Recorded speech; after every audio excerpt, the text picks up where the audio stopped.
दो बौद्ध भिक्षुओं की कहानी है, जिसमें से एक भिक्षु बूढ़ा था और दूसरा जवान था। दोनों शाम को गांव से भिक्षा मांगकर आश्रम की तरफ लौट रहे थे। आश्रम से कुछ दूर पहाड़ से एक नदी बहती थी। वहीं पर एक जवान स्त्री खड़ी थी। उसे भी नदी को पार करना था, लेकिन वह स्त्री उसे पार करने से डर रही थी। वह उस नदी की गहराई से अनजान थी। तभी वहाँ से दोनों भिक्षु भी गुजर रहे थे। बूढ़ा भिक्षु आगे आगे चल रहा था। तभी उसकी नज़र उस स्त्री पर पड़ी। वह स्त्री को देखकर समझ गया कि उसे भी नदी को पार करना है। उस बूढ़े भिक्षु ने सोचा कि उसे जाकर वह नदी को पार करा दे, लेकिन जैसे ही उसने स्त्री को हाथ लगाया, उसके अंदर बसी वर्षों की वासना जाग उठी। स्त्री को छूते ही उसका कण कण कांपने लगा। उसने 30 सालों तक किसी स्त्री को छुआ तक नहीं था। उस स्त्री को छूने के नाम से ही उसके मन में कई तरह के ख्याल आने लगे। तभी उसने सोचा, ये कैसी गंदी बात सोच ली। मेरी इतनी सालों की साधना भंग हो जाएगी। मुझे क्या मतलब कोई नदी पार करे या ना करे। मैं अपनी 30 वर्षों की साधना इस लड़की पर लगा दूं? बिल्कुल नहीं, ये तो मैं सोच ही नहीं सकता। लेकिन वो जवान स्त्री को देखकर भिक्षु की सोई हुई वासना जाग उठी थी। वह उसकी तरफ आकर्षित हो चुका था। वह भिक्षु अपनी आंखें बंद करते हुए उस नदी में उतर गया। आपको तो पता ही होगा, जो चीज़ हमारे मन में होती है तो वह आंख बंद करने पर भी दिखती है। उसी तरह उस भिक्षु के साथ भी हुआ। वह स्त्री आंख बंद करने पर भी उसे अप्सरा की भांति दिखने लगी। उसे उस स्त्री का सपना दिख रहा था। वह स्त्री उसे अपनी ओर आकर्षित कर रही थी। उसका एक मन कहता है किसी ज़रूरतमंद की सहायता करनी चाहिए। वही उसका दूसरा मन कहता कि ये बस मन का भ्रम है, तुम खुद को धोखा दे रहे हो, तुम उसे छूना चाहते हो, जो कि गलत है। हम साधु का जीवन अलग होता है। साधुओं के लिए स्त्रियां केवल एक समस्या हैं। नदी के घाट पर उस साधु का मन अशांत रहता है। वह दो हिस्सों में बंट जाता है। एक तरफ उसका मन उस लड़की की तरफ आकर्षित होता है, वही दूसरी तरफ उससे दूर जाने की सलाह देता है। उस लड़की को जो वहीं खड़ी है, उसे कुछ पता नहीं होता है कि साधु के मन में क्या चल रहा है। वह तो किसी ऐसे का इंतज़ार करती है जो उसे नदी पार करा दे। बूढ़ा भिक्षु आगे निकल जाता है। तभी उसे ख्याल आता है कि उसका साथी पीछे छूट गया है। कहीं वह स्त्री को नदी पार कराने की भूल न कर दे।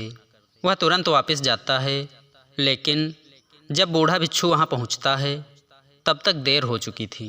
वह देखता है कि वह जवान भिक्षु उस स्त्री को कंधे पर बैठाकर नदी को पार करा रहा होता है। यह देखकर बूढ़ा भिक्षु पूरी तरह से जल जाता है। उसके मन में अलग अलग भावनाएं आने लगती हैं।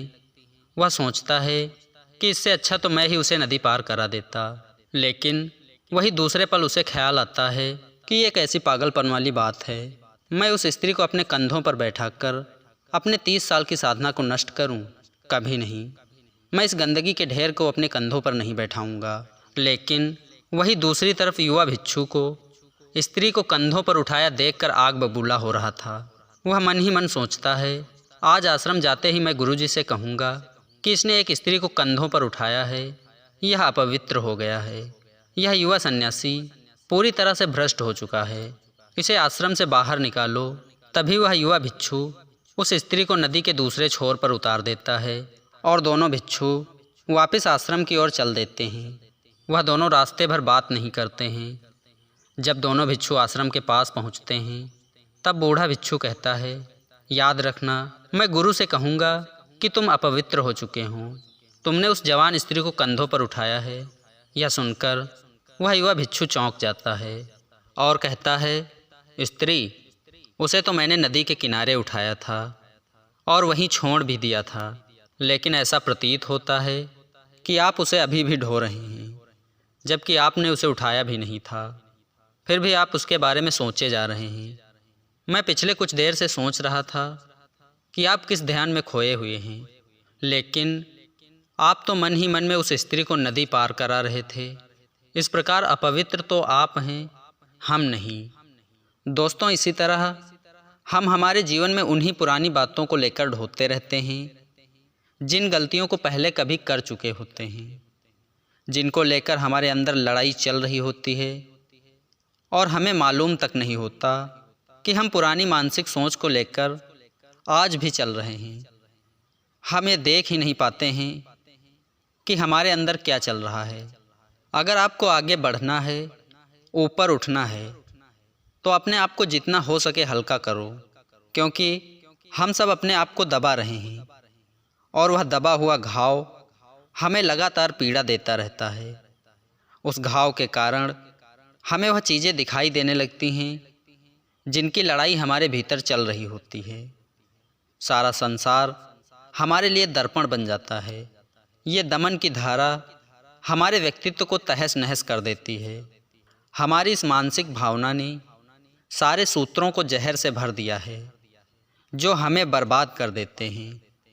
इसलिए हम आपसे कहना चाहते हैं कि खुद को हमेशा दबाव से बचाना, क्योंकि दमन से भरा हुआ इंसान खुद को कभी जान नहीं पाता है।